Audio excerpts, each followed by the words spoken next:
नमस्कार, G capital में आपका स्वागत है। आज है 6 मई और आज बात करेंगे एक्सिस बैंक और आईटीसी में आ रहे एक ऐसे न्यूज के बारे में जो आने वाले सप्ताह में आपके मुनाफे को प्रभावित कर सकता है। विस्तृत जानकारी के लिए वीडियो को अंत तक अवश्य देखें।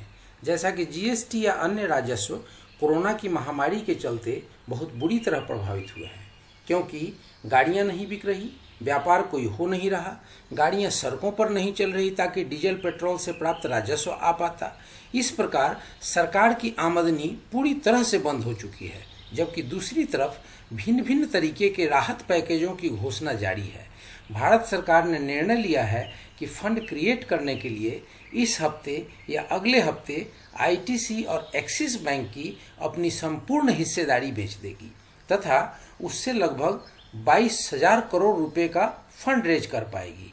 इस न्यूज का इम्पैक्ट था कि आज आईटीसी लगभग 6% की गिरावट के साथ बंद हुई और बैंकिंग सेक्टर के लगभग सभी बैंकों में तेजी दिख रही थी। वहीं एक्सिस बैंक अपने प्रीवियस डे के आसपास की ही प्राइस पर ट्रेड करता हुआ दिखा।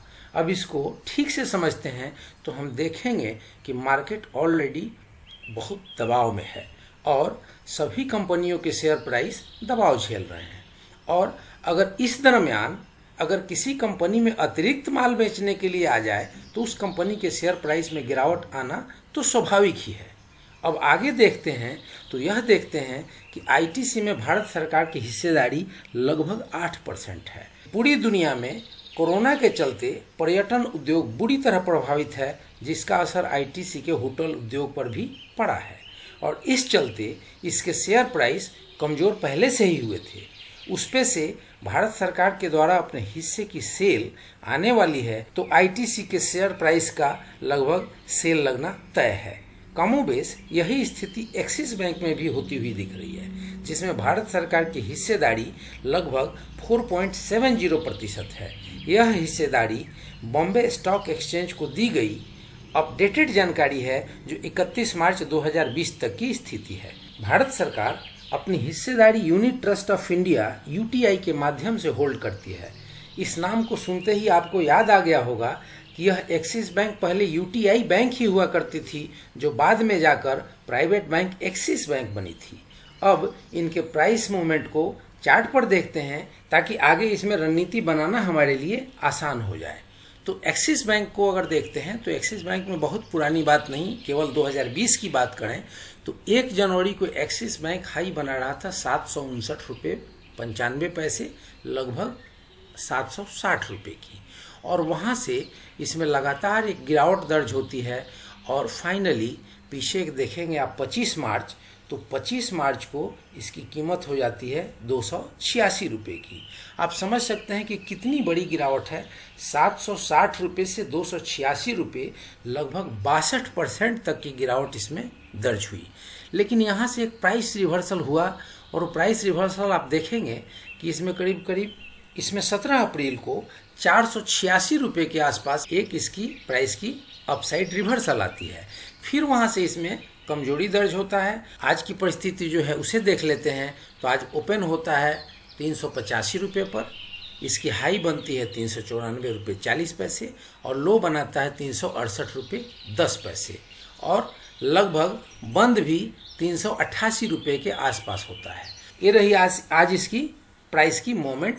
अब इसको अगर हम एनएससी की वेबसाइट पर देख लें तो एनएससी की वेबसाइट पर देखते हैं तो वॉल्यूम बहुत अच्छा है। 6,75,11,657 शेयर की इसमें टोटल ट्रेडिंग होती है और 1,26,82,613 शेयर्स की डिलीवरी होती है।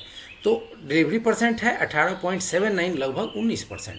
तो डिलीवरी वीक दिख रही है। तो कहीं ना कहीं जो निवेशक हैं जिन्होंने आज पैसे लगाए हैं उनको यह लग रहा है कि आने वाले दिनों में इसमें प्राइस में कमजोरी रहेगी, तो बेच करके निकलने के लिए इस सौदे को अपने डीमेट अकाउंट में नहीं लिए हैं, डिलीवरी नहीं उठाए हैं।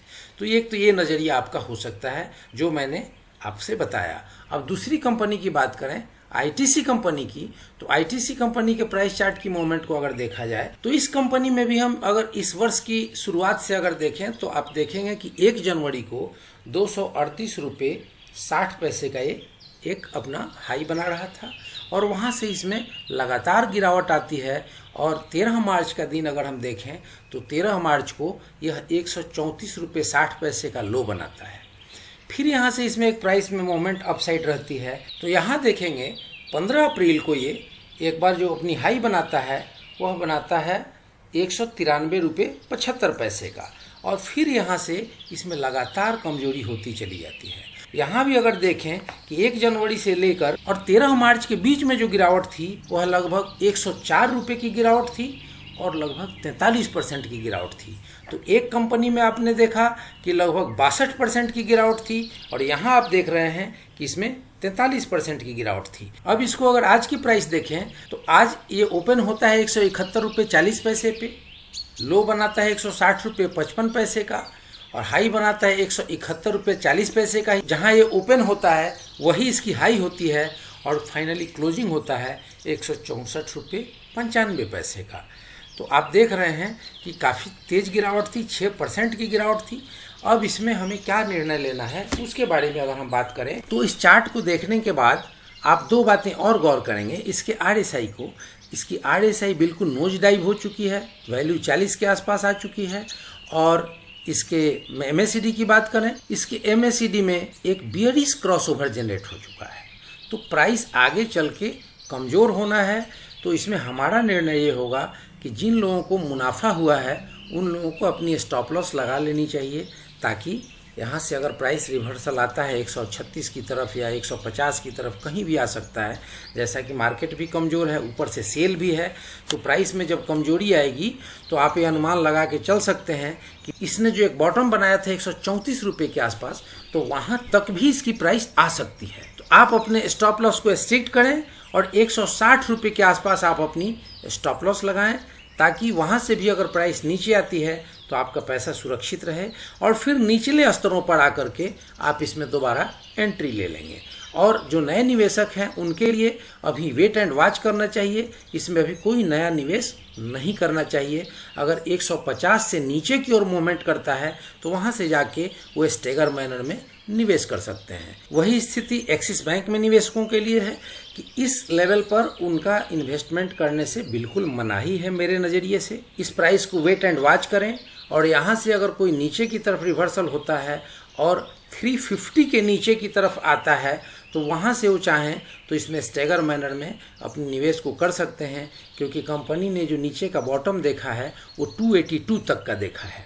तो अगर नीचे प्राइस की मूवमेंट होती है तो 350 से लेके और 282 के बीच में एक बहुत लंबा रेंज उनको मिल जाता है, जिसमें अपने धीरे धीरे इन्वेस्टमेंट करके अपने प्राइसिंग के एवरेज को कंट्रोल कर सकते हैं। अब ये दोनों सलाह इसलिए है कि ये दोनों कंपनियां बहुत ही अच्छी हैं, दोनों के फंडामेंटल्स बहुत अच्छे हैं और दोनों ही निफ्टी 50 इंडेक्स की कंपनियां हैं। तो आप इसमें अपना निर्णय लेंगे तो इस कंपनी के बारे में कुछ प्रॉब्लम नहीं है, लेकिन इस कंपनी के प्राइस को किस लेवल पर लेना है ये आपको सोच समझ करके लेना है। तो फ्रेंड्स, ये रही मेरे तरफ से दी गई जानकारी, लेकिन फाइनली इन्वेस्टमेंट से पहले अपने फाइनेंशियल एडवाइजर से सलाह लेकर के ही कोई कदम उठाएं। और ये रहा एक पीस ऑफ इन्फॉर्मेशन।